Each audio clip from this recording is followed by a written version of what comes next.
Tunay na tinutukso at pinagtatawanan ng mga estudyante si Jin Seok dahil sa pagiging mayabang at hangal. Lumabas si Sungwoo at inanyayahan ang mga estudyante na sumunod sa kanya. Nagkalat ang mga bangkay sa paligid at may isang nagsabi na mga goblin ang may kagagawan nito. Habang naglalakad, napansin ni Hanho ang isang grupo ng mga nakaligtas. Madaling napansin ni Sungwoo na ang mga taong ito ay lumaban at nakaligtas sa mga goblin at may karanasan na sa mga ganitong laban. Kilala ni Jin Seok ang pinuno ng grupong ito. Ang pangalan niya ay Taesong Park at siya rin ang presidente ng Student Council. Sinabi ni Taesong sa mga estudyante na lumaban din sila at nakaligtas sa mga goblin at kaya niyang protektahan sila kung sasama sila sa kanya. Pero halata na may tinatagong motibo si Taesong. Sinabi rin niya na maaari silang sumama sa kanyang grupo kung wawasakin nila ang lahat ng mga halimaw na kinokontrol niya gamit ang kanyang class. Dahil sa tingin niya ay nakakatakot ang mga ito at posibleng maging banta sa ibang mga nakaligtas. Pero sumingit si Ji Soo-yoon at sinabi kay Taesong na puro kasinungalingan lang ang sinasabi niya at hindi rin naman sila interesado na sumama sa kanyang grupo. Idinagdag pa ni Jisoo na si Taesong ay isang hipokrito at nagnakaw ng student membership fees noong festival sa pamamagitan ng pagpepeke ng event staging company at mga resibo nito. Siya mismo ang nag-report sa university website tungkol sa ginawa ni Taesong. Napahiya si Taesong matapos marinig ang lahat ng iyon at umalis siya kasama ang kanyang mga kasamahan. Makaraan ang ilang sandali, nagsimulang magkwento pa si Ji Soo-yoon ng mas marami pang detalye tungkol kay Taesong at sa kanyang grupo. Lumabas na si Taesong ay isang mayamang spoiled na bata at mahilig mambiktima ng mga babae. Ilan sa mga kaibigan ni Jisoo ay naging biktima rin niya kaya alam niya ang tunay na pagtatao ni Taesong. Nagnitnit si Hanho matapos marinig ang mga revelasyon tungkol kay Taesong. Nagmungkahi si Sungwoo na dumaan sila sa daan sa gilid ng burol para makatakas sa kampus. Mas kaunti ang mga halimaw sa lugar na iyon dahil bihira ang mga tao roon. Sa kanilang daraanan, nakakita sila ng isang orc mas malaki pa ito kaysa sa goblin boss. Pagkakita sa kanila, sumigaw ng malakas ang orc at agad na sumugod kay Sungwoo at sa kanyang grupo upang umatake. Medyo nasabik si Sungwoo dahil nakakita siya ng bagong material para sa kanyang mga kalansay. Malakas ang orc at muntik na nitong tamaan si Ji Soo-yoon. Pero isang goblin skeleton ang tumalon sa harapan niya at tinanggap ang tama. Nawasak ito sa mismong lugar. Umatake ang pilay mandirigmang kalansay at tumanggap ng matinding pinsala ang orc dahil sa 88 blade damage ng sandata nitong one-handed sword. Tumakbo papasok sa kagubatan ang grupo ni Sungwoo at ginamit niya ang kanyang mga kalansay upang akitin ang orc palayo. Nang nasa loob na ng kagubatan ang orc, tinira ito ng mga lumilipad na kutsilyo mula kay Hanho at sa mga kalansay.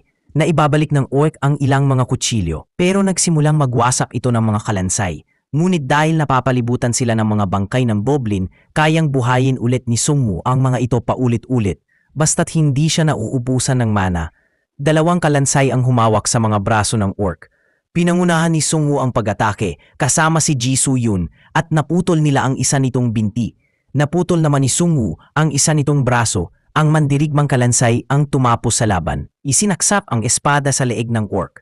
Nakatanggap ng 110 gold ang grupo ni Sungwoo matapos talunin ang orc pinuno ng patrolya. Mas malakas ng paunti ang mga pinuno ng patrolya kaysa sa mga ordinaryong orc. Sinubukang buhayin ni Sungwoo ang orc pinuno ng patrolya bilang isa sa kanyang mga kalansay, pero nabigo siya dahil sa mababa pa ang kanyang summon level. Bahagyang bumalik ang mana ni Sungwoo, kaya ginamit niya ang kanyang Great Gone Weapon skill sa patay na orc leader upang makagawa ng mga butong batuta.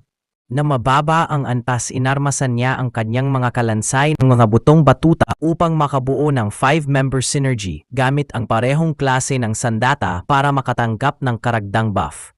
Ibinigay naman ni Sungwoo ang espada ng pilay mandirigmang kalansay kay Hanho at sinabi sa kanya na ibalik ito sa mandirigmang kalansay kapag kailanganin ulit. Pagdating nila sa entrance, muli nilang nakita ang mensaheng nagsasabing sarado ang daan at kailangan nilang talunin ang boss monster sa loob ng 8 oras. Kung hindi nila ito magawa, lalakas palalo ang mga halimaw sa paligid. May lumitaw na mensahe sa harapan nila na nagsasabing nagsimula na ang panangaso ng isang unit ng orc at kailangan nilang pumili ng angkop na lugar para labanan ang mga ito. Karamihan sa mga orc ay gumagamit ng pangkamoy para mahanap ang kanilang biktima, kaya ibig sabihin mas marami kayong miyembro sa grupo, mas malakas na unit ng orc ang ipapadala para tapusin kayo. Mukhang medyo ligtas ang grupo ni Sungwoo dahil 3 lang sila sa party, kaya mas magaan ang kalabanin nila kumpara sa grupo ni Taesong. Bigla na lang nilang narinig ang mga sigaw mula sa grupo ni Taesong. Mukhang napansin sila ng mga orc dahil sa dami ng survivors na kasama nila. Nagsimula na rin ang unang pag-atake sa grupo ni Sungwoo at mukhang 5 lang na orc ang kailangan nilang alagaan. Di nagtagal, nakita nila ang 5 orc na mukhang nag-iikot para hanapin sila. Naisip ni Sungwoo na maglatag ng bitag gamit ang mga abandonadong kotse at ang kanyang mga skeleton. Nang malapit na ang mga orc sa mga kotse, nagsimulang mang-asar si Hanho sa kanila at tinawag silang mga sakim na baboy. Nagalit ang mga orc at biglang sumugod papunta sa kanya. Pagdating ng mga orc sa lugar ng mga abandonadong kotse, biglang umatake ang mga skeleton gamit ang kanilang mga pamalo at natumba ang mga orc dahil sa synergy effect ng mga clubs. Madaling pinatumba ng grupo ni Sungwoo ang mga orc na natumba. Nakakuha sila ng kabuuang 231 gold sa pagpatay. Sa 5 orc hunters may nakuha rin silang karagdagang gantimpala na 100 gold dahil sa pagpatay sa unang alon ng mga umaambang kalaban.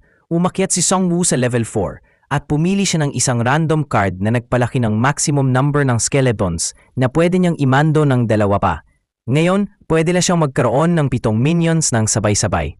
Pero nananatiling 50 lang ang kapasidad ng mana niya. Si Hanho naman ay nakakuha ng high-speed stabbing skill na pwede lang gamitin gamit ang dagger.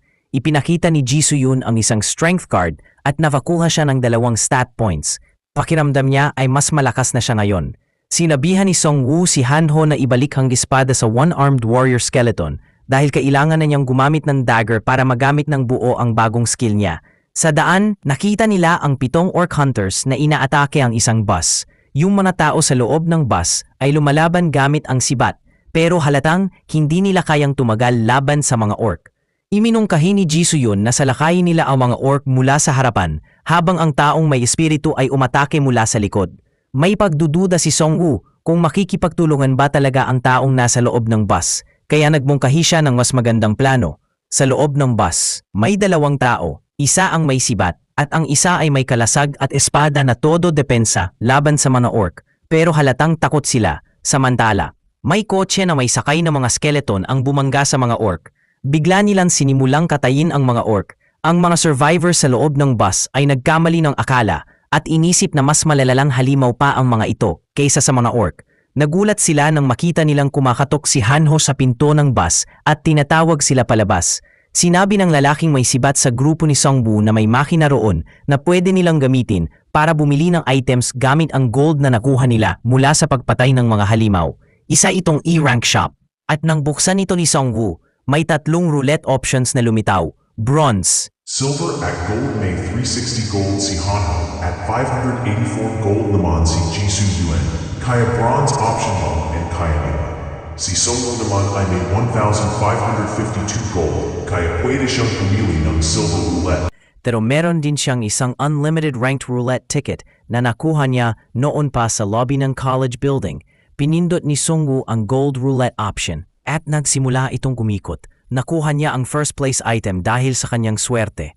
Isa itong legendary class item na tinatawag na Tear of the Sea Spirit. Pinapataas nito ang total mana ng 200 at binoboost ang recovery speed ng 200%.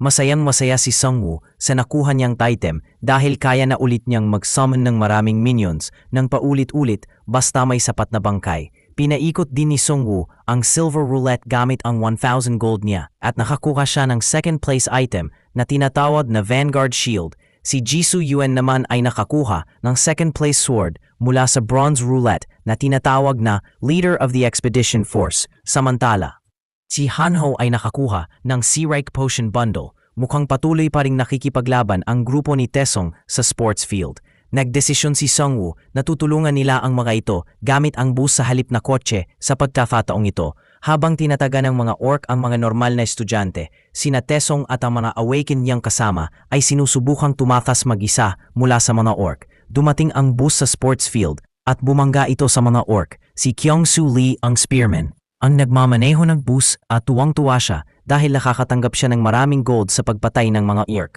Samantala, Si Hanho at ang mga skeleton ay nagpapawala rin ng mga orc sa pamamagitan ng pagbato ng mga kutsilyo. Huminto ang bus malapit sa mga survivors at sinabi ni Song Woo sa kanila na pumasok agad sa loob. Pinugutan ni Jisoo Yuen ng orc at nagliyab ito dahil sa epekto ng fire whetstone na nakuha niya matapos patayin ang unang boss sa rooftop ng campus building. Madaling pilas lang ni na Song Woo at ng kanyang mga minion ang natitirang mga orc sa paligid. Matapos ang labanan, sinubukan ni na Taesong at ng mga awakened niyang kasama na sumaya ay sa bus, pero hinarang sila ni Sung Woo. Alam ni Sung Woo na tinangka nilang gamitin bilang pain ang ibang mga estudyante para makatakas.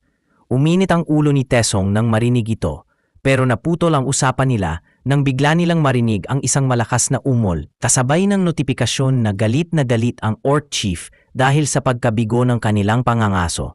Medyo kinabahan si Sung Woo nang marinig ang umol. Alam niyang kailangan niya ng lahat ng tulong na makukuha niya para talunin ang orc chief. Sinabi ni Sung Woo sa grupo ni Taesong na maaari silang sumama kung handa silang sumunod sa kanyang mga utos. Nilunok ni Taesong ang kanyang pride at muntik nang sumakay, pero biglang may nagsabi na kailangan niyang ibigay ang suot niyang chainmail kung gusto niyang makasaay sa bus. Nagtanong si Taesong kung paano niya puprotektahan ang sarili niya kung wala na siyang chainmail. Ang sagot sa kanya, siya ang puprotektahan at maliit na kabayaran lang ito para sa proteksyon niya. Umabot na si Sung Woo sa level 5 at kaya na niyang mag-summon ng mid-level monsters gaya ng orc. Ang skill card na pinili niya ay nabibigay sa kanya ng kakayahang magdagdag pa ng 2 minions. Kaya ngayon, kaya na niyang mag-summon ng 9 na minions sabay-sabay. Binigay ang chainmail sa one-armed skeleton pero hirap ito sa pagsuot. Siya ang pinakamatandang minion ni Sung Woo, kaya binigyan niya ito ng palayaw na righty dahil kanan lang ang braso nito habang tinatanggalan ng chainmail si righty. Sinabi ni Hanho na sa tingin niya kailangan pa nila ng isa pang bus kung gusto pa nilang magligtas ng mas maraming survivors. Sinabi ni Sung Woo na hindi na kailangan iyon. Sinabihan niya ang mga survivors na malapit na silang makipaglaban sa mga orc dahil galit na ang orc chief at nagdeklara na ito ng malawaang digmaan laban sa mga tao, hindi tulad ng dati, kung saan umaatake lang sila sa mga alon. May isa sa mga survivors na nagsalita at sinabing nakita raw niya ang mahigit 100 orc sa gym. Natakot ang mga survivors at nakatanggap sila ng mga penalty dahil karamihan sa kanila ay nawalan ng kagustuhang lumaban matapos marinig iyon. Pero sigurado si Sung Woo na hindi aabot sa 100 ang natinirang orc dahil marami na silang napatay. Sinabi niya sa lahat na siya na lang ang lalaban sa mga orc mag-isa. Naging mayabang sina Taesong at ang kanyang mga tauhan matapos marinig iyon.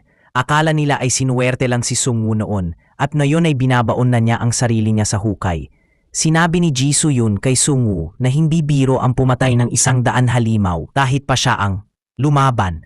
May isang sumagot na kahit magsama-sama pa ang mga survivors, hindi pa rin sila magiging kapaki-pakinabang dahil mas mahina pa sila sa mga skeleton ni Sung Woo. Sinabi niya sa kanyang mga kasama na mahalaga sila, pero magiging mas mapanganib ang susunod na labanan, kaya hindi niya sila isasama. Sa tingin ni Jisoo, may rasyonal na isipan si Sung Woo, pero sa pagkakataong ito, medyo pabigla-bigla siya. Pagkatapos nilang ihatid ang mga survivors sa ligtas na gusali, nagsimulang tumumo si Sung Woo sa susunod niyang destinasyon kasama ang kanyang mga minion. Pinagmamasdan siya ng mga kasamahan niya mula sa loob ng bus at handa silang sumugod gamit ang bus kung sakaling may masamang mangyari kay Sung Woo. Sa sports ground, hinarap ni Sung Woo ang isang malaking grupo ng mga orc. May isang pulang buhok na orc na mukhang galit na galit. At siya ang naguutos sa mga ito. Sa tingin ni Sung Woo, isa itong mid-level boss. Inutusan ng pulang buhok na orc ang iba pang mga orc na umatake kay Sung Woo. Pumunta si Sung Woo sa isang maliit na hagdanan kung saan sila ng kanyang mga minion ay gagawa ng depensa. Isa lang ang makipot na daan pataas sa kanya, kaya madali niyang madepensahan ang posisyon niya. Nagsimulang lumapit ang mga orc sa hagdan at ginamit ni Sung Woo ang skill ng kanyang bracelet na Berserker na nagbibigay ng plus 10 attack at plus 20 speed para sa kanya at sa kanyang mga minion laban sa lahat ng goblin-type enemies sa loob ng 10 minuto. Nagsimulang maghagis ng kutsilyo ang mga skeleton papunta sa mga orc at nagsimula na silang mabuwal isa-isa. Pero nasasalo ng pulang buhok na orc ang mga kutsilyo. Inutusan ni Sung Woo ang mga skeleton na umatake gamit ang butong batuta pero madali silang nalampaso ng mga orc Nagalit si Righty, ang one-armed skeleton, nang makita niyang pinapatay ang mga kasamahan niya, pero pinigilan siya ni Sung Woo, hindi pa oras niya. Sa halip, nire-resurrect ni Sung Woo ang mga napatay na orc kapalit ng mga bumagsak na skeleton. Magkakaroon din sila ng weapon synergy buff dahil mahigit 5 sa kanilang may parehong axe na sandata. Sinimulan ng mga skeleton orc ang paglipol sa kanilang mga dating kasamahan kahit may ilan sa kanila na bumabagsak. Agad silang pinapalitan ng panibagong resurrected orc skeleton at hindi sila napapagod tulad ng totoong mga orc. Alam ni Sung Woo na ito ang tamang paraan ng paggamit sa necromancer class niya. Sa loob ng gusali, namamangha ang mga survivors habang pinapanood ang brutal na pag-atake ng mga undead orcs ni Sung Woo. Sa bus, masaya rin ang kanyang mga kasama habang pinapanood nila ang tuluyang pagpatay sa mga orc. Samantala, umana si Sung Woo sa kanyang bagong legendary item, ang Tear of the Sea Spirit, na nagpapataas ng total mana niya ng 200 at mana regeneration rate niya ng 200%. May ilang orc pa ring natitirang lumalaban, kaya inutusan niya si Righty na sumali na sa laban. Sa loob lang ng ilang segundo, pinatay ni Righty ang lahat ng natitirang orc. Nakatanggap si Sung Woo ng panibagong roulette ticket matapos siyang makapatay ng 100 monsters. Lumalabas na siya ang ika-22 nakatapos ng ganitong achievement at tataas na rin ang kanyang rank sa infinite status, isang estado na limitado lang sa 100 tao. Maya-maya, may mga mokong na biglang gumanggagamit ang bus sa main gate sa kabilang banda. Ang grupo naman ni Taesong, ang school president, ay kinikidnap ng mga orc. Agad na nagtungo si Sung Woo sa direksyong iyon upang iligtas sila. At ang ibang awakened na tao na nanonood ay na-inspire at nagsimulang sumunod sa kanya. Pumasok si Sung Woo sa gusali kung saan kinulong ng mga orc ang grupo ni Taesong. Nandoon din ang isang shaman orc na tila bagong boss nila. Maraming patay na katawan ng iba't ibang halimaw ang nasa paligid. Sinabihan ni Sung Woo ang lahat na maghanda, pero hindi maganda ang kalagayan ni Taesong at ng kanyang mga tauhan. Nakiusap si Taesong kay Sung Woo na iligtas sila, pero sagot ni Sung Woo, susubukan niya ang kanyang makakaya, hindi siya milagroso, at sila rin mismo ang nagdala sa sarili nila sa ganoong sitwasyon. Paglusob ng grupo ni Sung Woo, sinimulan ng mga orc na patayin, isa-isa ang mga kasamahan ni Taesong bilang bahagi ng isang ritual para palakasin ang kanilang boss. Natigilan si Sung Woo at ang kanyang grupo sa harap ng malupit na tagpong iyon matapos ang sakripisyo. Tumanggap ng power buff ang boss at ginamit nito ang Breath of Abyss laban sa grupo ni Sung Woo na agad silang inilagay sa estado ng pagkalito. Bumilis din ang pagkonsumo ng mana nila. Lumantad na ng tuluyan ang bagong pinalakas na boss, isang junior black magician orc chief. Uminom si Hanho ng potion para gumaling mula sa status effect at inalok din ito kay Sung Woo pero hindi naapektuhan si Sung Woo ng Breath of Abyss. Sa halip, umakyat pa nga ang kanyang mana hanggang 4,000. Dahil sa epekto nito, kaya sinabi niyang ibigay na lang ang potion kay Jisoo. Tumaas din pansamantala ang iba pa niyang stats. Ngayon, kaya na niyang mag-summon ng hanggang 50 minion ng sabay-sabay. Hindi ito inasahan ng boss at halatang nalito rin siya. Tumakbo na sina Jisoo at Hanho papunta sa boss pero pinigilan sila ni Sung Woo. Sa halip, nire-resurrect niya ang lahat ng bangkay sa loob ng boss room. Dahil dito nakatanggap si Sung Woo ng napakaraming synergy effect. Dahil maraming minion ang may parehong uri. Sandata punong-puno na ng kapangyarihan si Sung Woo at handa na siyang ipakita ang tunay na lapas ng kamatayan sa boss. Nagwawala ang orc magician at pinagsasakok ang mga skeleton. Pero walang silbi ito dahil patuloy silang nabubuhay muli. Pati ang pisikal na anyo ni Sung Woo ay pansamantalang nagbago. Dahilan para matakot ang boss sa kanya. Sinubukan itong tumakas. Pero hinarangan ng mga minion ni Sung Woo ang lahat ng daanan. Sa huling pagsubok ng boss na makalapit kay Sung Woo, isang malinis na slash mula kay Righty ang tuluyang tumapo sa kanya. Naputol ang ulo ng boss sa isang hataw lang. Nakakuha si Sung Woo ng 1,055 gold sa pagpatay sa orc chief. Tumaas sa level 3 ang ranggo ni Righty pagkatapos ng laban. At lumakas ang kanyang defense at commander traits. Napansin ni Hanho na may item na lumalabas sa bibig ng boss. Isa itong bagay na may devil attribute. Kapag tinanggap ang ganitong klase ng item, kailangan ng malalaking sakripisyo para maalis ito. Tinanggap pa rin ito ni Sung Woo dahil hindi naman ito kalayuan sa kanyang necromancer class. Nakuha niya ang Devil's Bloodstone Orb, isang legendary ranked item. Ang orb na ito ay nagbibigay sa tagagamit ng devil attribute na kumukuha ng 2% mana mula sa kalaban sa bawat labanan At kapag naubos ang mana ng kalaban, sisimulan nitong higupin pati pisikal na lakas ng kaaway. Bumalik na sa normal na estado si Sung Woo matapos mawala ang epekto ng Breath of Abyss na pansamantalang nagbigay sa kanya ng lakas. Masaya ang lahat nang makita siyang lumabas mula sa gusali at nagpalakpakan sila para sa kanilang bayani. Nawala na rin ang selyo sa gate, hudyat ng pagtatapos ng kanilang tutorial at umalis na sila sa campus. Pero ang sitwasyon sa labas ay hindi rin nagkakalayo. Sinabi ni Kyung Soo Lee, ang spearman, kay Sung Woo na may 2 bus na pwedeng gamitin para dalhin ang lahat sa kalapit na military base. Ngunit nagdahilan si Sung Woo na malapit lang ang bahay niya. Lahat ng survivors ay sumakay sa bus pero sina Han-ho at Jisoo ay nagpaiwan para sumama pa rin kay Sung Woo.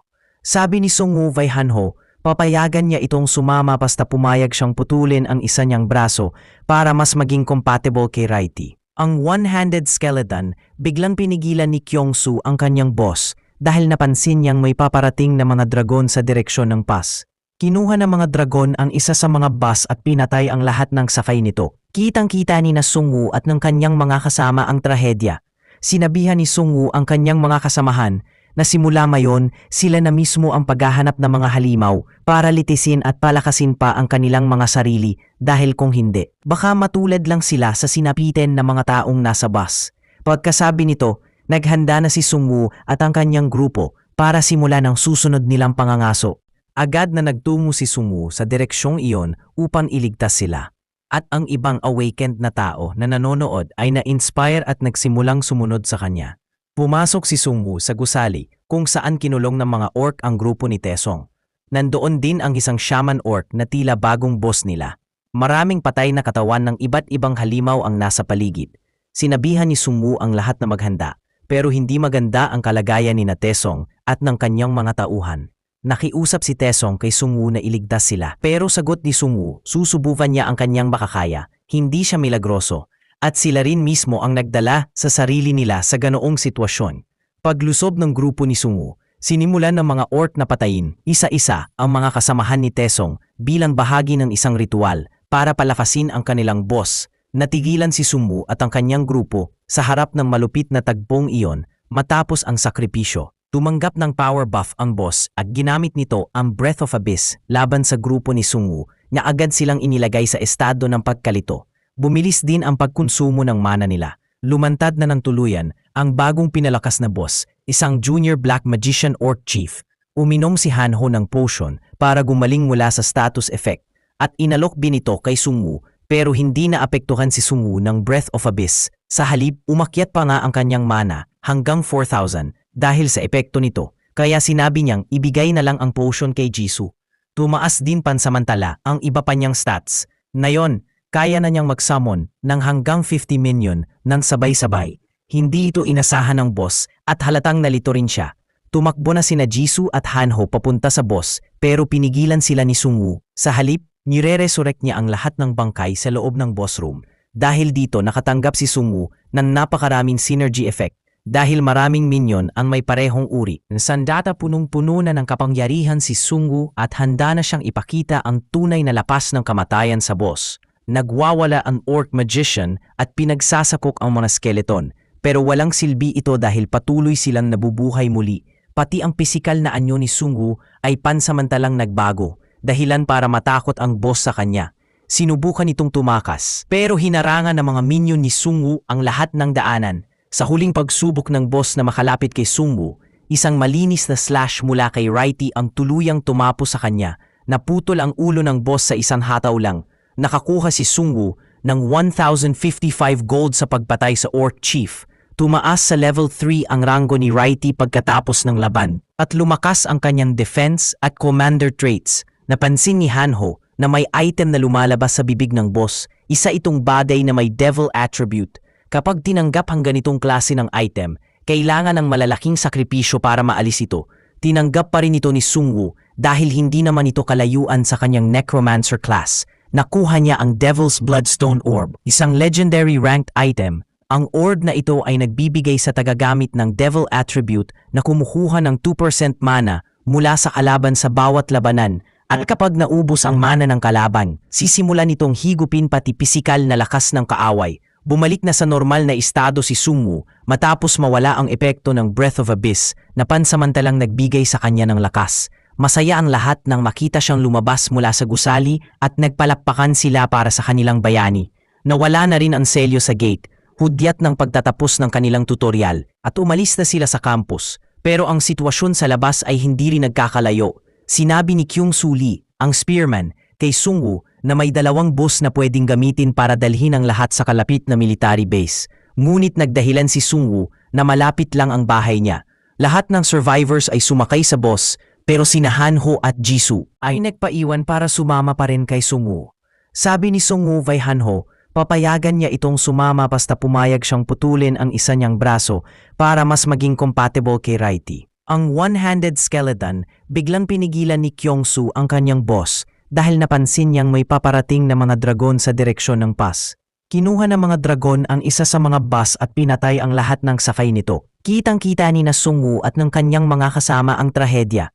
Sinabihan ni Sungwoo ang kanyang mga kasamahan na simula mayon sila na mismo ang paghahanap ng mga halimaw para litisin at palakasin pa ang kanilang mga sarili dahil kung hindi, baka matulad lang sila sa sinapitin ng mga taong nasa bus. Pagkasabi nito, naghanda na si Sungwoo at ang kanyang grupo para simulan ang susunod nilang pangangaso.